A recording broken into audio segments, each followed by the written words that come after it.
Hi, I'm Steve. I'm your teacher for Probability and Statistics this semester, and I want to take this opportunity to give you an overview of the course, how I'm approaching the course, and what the flow of content will be in the course. Give you a sense of what you can expect coming up here. Also, I want to take some time to talk with you about how I think you can best succeed in this course. Some of you have concerns about taking mathematics courses. We have mathematics course online. I want to give you some sense about how, as I've watched students over the years, what things I've seen students do who have succeeded, and to some extent what the students who have not succeeded, what they've done also. And I want to share that with you to give you some sense of how do you want to approach this course and what's your intent in the course. But so let me give you give you a little sense of what this course is going to be like.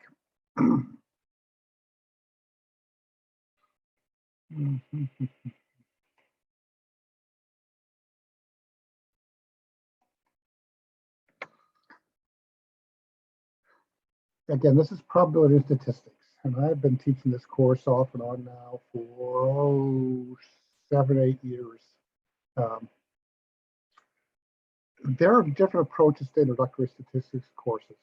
My introduction to statistics was done in the mathematics department more than 50 years ago, and it was very mathematical. It was about proving formulas and deriving formulas and combining formulas and doing all sorts of mathematical things with it.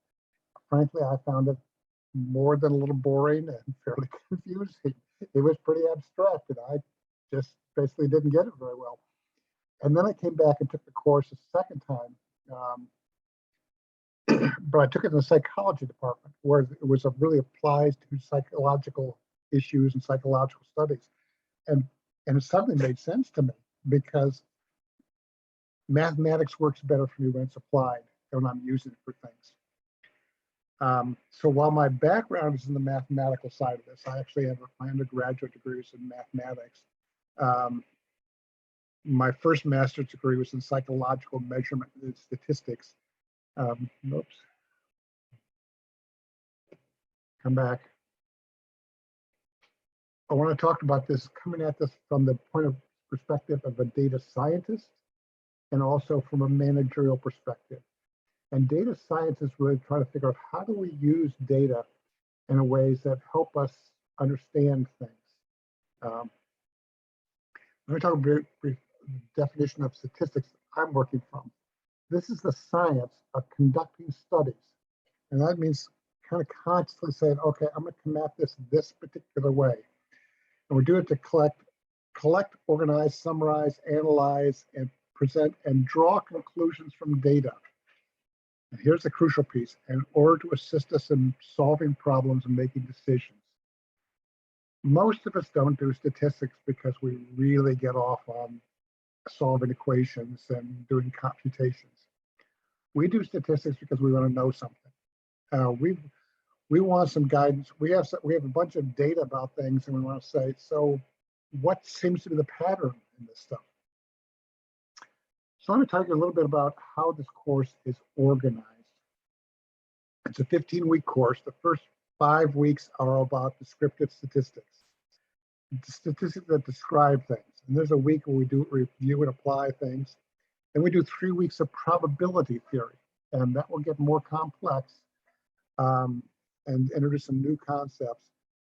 And then we'll do a week at the end of that of review and apply again. And then we'll do 3 weeks on hypothesis testing and estimation with an introduction to inferential statistics. And then we'll do a final exam. That's sort of the flow of what the semester is going to look like. The first 5 weeks are pretty straightforward. A lot of it will be like review to you. You probably have heard lots of pieces before. The unit 2 is a little more abstract, but I'll show you some applications for that. It's getting into some of the power, and then the real power statistics comes in hypothesis testing and estimation. And we will get to that at the final part. And there's a final exam last week. Now we're talking a bit about the overall course perspective, which I just gave you there, versus the weekly layout here. Each week, I'll give a chapter online, which is text and applications and Excel tools and learning objectives. There'll be stuff to read every week about the content that we're talking about here. Then there's a self-review each week, and this is a PowerPoint. And what I do in the PowerPoints is I give you a problem, and you scroll down, the next one, I give you the answer. Sometimes in between steps, I'll tell you in between steps in the process. But that's to give you some practice working with things we're talking about. Most weeks I include some videos on Excel tools and how to use the particular statistical applications of Excel. Excel is much broader than what I could possibly. I mean, you can do a 3-credit course on Excel easily. But I'm going to focus here on Excel for statistics, because Excel is one of the more powerful statistical tools, most broadly available and powerful statistical tools out there. There are more powerful ones, but they're not as broadly easily available or as accessible as Excel is. I also note here that I'll give you videos on content or Excel tools. Well, come on, I just skipped over some stuff there. There's also, let me take a page back up here. Well, I started doing this last couple semesters is I've been including, let me stay there. I've been including videos on content each week, and so those will be a part of it. Every week's going to have a quiz, regardless. Count on it. Quizzes, by the way, are multiple choice. You get two shots with the best grade counting. Each week, I'll give you a learning objective self-assessment. I tell you each week what the objectives of the week are, and then I'll tell you, ask you to assess yourself against them. If you turn that in at the end of the week, after you've done the work generally, you get a 1 point for it every week, at least 1 point for it. And that's even if you say, I didn't get it at all, Steve, and give yourself really low marks on everything in terms of how much you know it.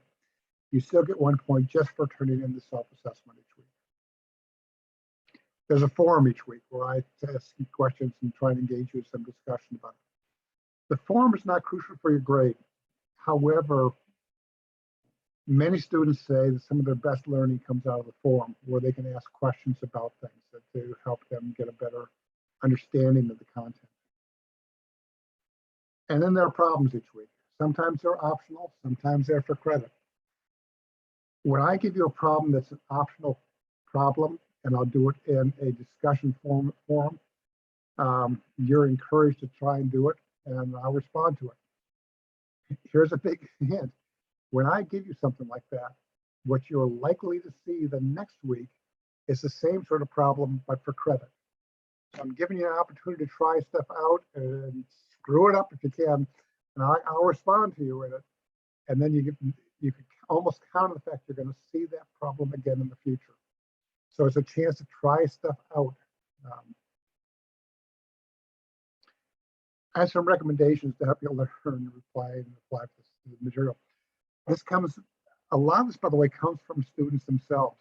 Students have, over the semesters, they've written to me and said, you know, it really helped me to do this a lot.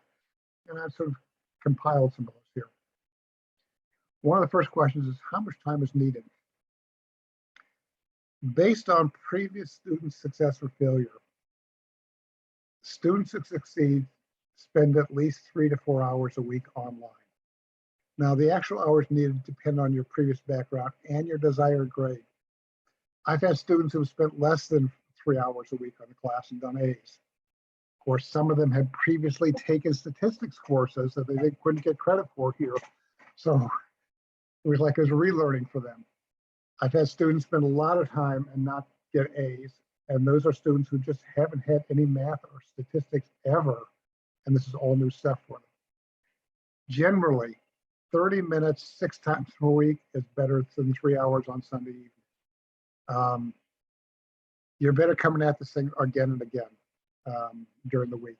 The more times you engage with it, the more times you do with engagement with time between works better than a single intensive time at it.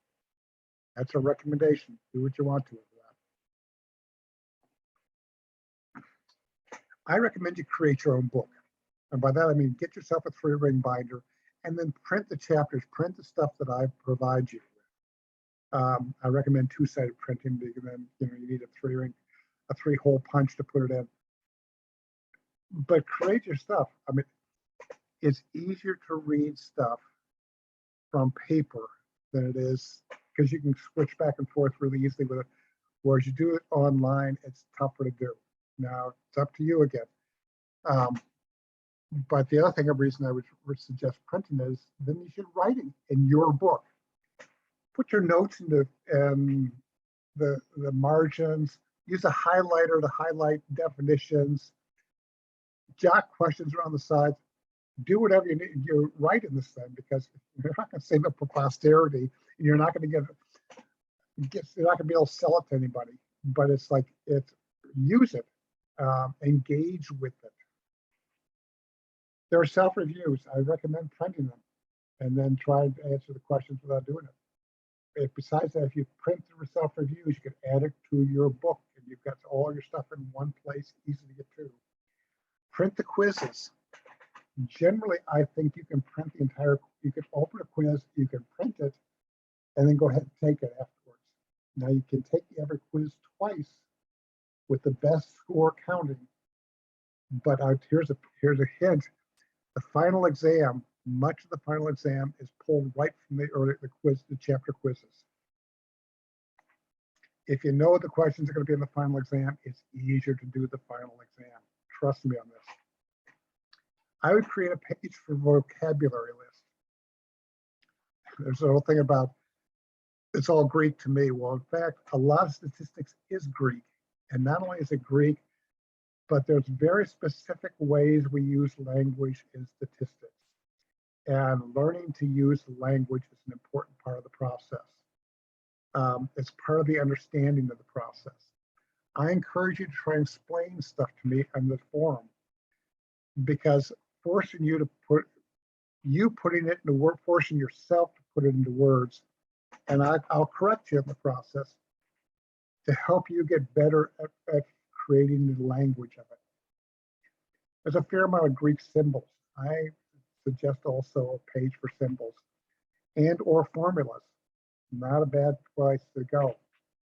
And finally, I give you learning objective self-review every chapter, where you go through and say, how well do I know this concept?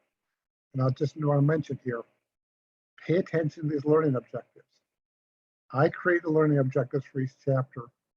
Then I create content to match the learning objectives. I did quizzes to assess against the learning objectives. I do problems to align with the learning objectives. The learning objectives are exactly what I'm trying to get you to learn. That's really important. When we talk about grades, there's approximately 100 points overall, or about 10 points a week, more or less. Your learning objectives gives you 1 point per week, regardless of how you answer, as long as you turn it in. If you don't turn it in, it works against you. The final is 25 points roughly. Everything will be taken twice. When you hand in problems, if they're incorrect, but you show me your work, how you got it, I have the option at that point of saying, oh, I can get partial credit for this, and I do. If you give me just an answer and it's wrong, you get 0. Now, if you get the answer correct and I don't show me the work, you'll get full credit for it. But do you want to bet that you're going to get the answer right every time? I think that's not a smart bet myself. But again, it's your choice about this. By the way, the form will not count against your grade. You can ignore the form if you want to. I think that's unwise myself. But some students do, and they do fine. I would say more typically, students that I never hear from in the forum are more likely to fail than students who engage in the forum. But it's your decision. You decide what you want to do with this. I encourage you to talk to me. questions, musings, lack of clarity, whatever. Tell me how you're doing, any data challenges you have, any discoveries you have along the way, particularly, by the way, about Excel. There are a lot of ways for Excel to go wrong for you that if you haven't used it much will be really confusing.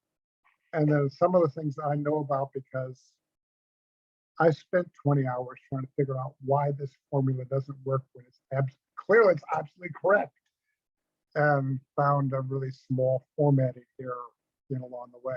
So I have some sense of sort of watching for things and have an idea for things. If you ever get caught with stuff with Excel that's not working for you, ask me a question about it. I respond to questions fairly well. It is really my hope that you're successful, and I'm interested in hearing any suggestions you have about how this class might work best for you. So that's a general overview of the class. It's 15 weeks. I can tell you, here's the other thing is, I've taught other college classes. For instance, I've taught abnormal psychology for almost 20 years. In abnormal psychology, I could have a week on anxiety disorders, and the next week might be about psychosis and schizophrenia. I could legitimately say, oh, let's do it this way. Let me do the psychosis, schizophrenia, and then do the anxiety. And it wouldn't make a difference in that class. That's different in this class. If you don't get the first 2 weeks of probability theory, the third week of the probability theory is not going to make any sense to you at all. You're going to be completely lost because things build on each other. It's really a pyramidal process. The first 5 weeks have a whole bunch of really foundational concepts that will come back again and again and again and again. It's like, we'll start off like a frequency distribution. It's like a fairly simple concept of frequency distribution. And then we'll talk about cumulative frequency distributions. And then we'll talk about probability distributions. And then we'll talk about cumulative probability distributions. And then we'll talk, and the concepts just keep building. So getting the concepts early on in the first 5 weeks particularly is really important. And then you will hear many of the same concepts over and over again. That's part of the reason why I think it's useful to get yourself a definitions page in your textbook as you write stuff in. There's no textbook for this because, first of all, I used a variety of different textbooks over the years. And what I started finding was either textbooks were really limited or they included everything. Either way, students are paying $125 to $250 for a book. And I was often saying, okay, ignore the last half of chapter 4, ignore all of chapter 5, do this part here of chapter, I'm like, this is crazy. So what I've done is I've created essentially a book for you with associated Excel materials. And I've told you with my learning objectives exactly what you need to learn, what you need to get good at. And that's where your focus should be for the class, is trying to get at the things that I tell you in the learning objectives, because that's what I'm going to test on. That's what I'm going to give you problems about. I'm trying to keep it very focused on what you should be doing. Last piece I want to mention, if you've not taken an online math course before, I have lots of pieces of this, but I tend to use the same format week by week. My videos, I do videos each week. They are on YouTube. You click on the video and it doesn't play, but you click on the heading of it. Once that window comes up, it'll take you to YouTube and it'll show you the video that way. So people sometimes have trouble getting to the videos at first and figuring out how that stuff works. But that's the introduction to my class. I'm looking forward to working with you this semester. I hope this makes sense. If not, ask questions. It's a good thing to learn to do here, and it works better for you. Good luck this semester.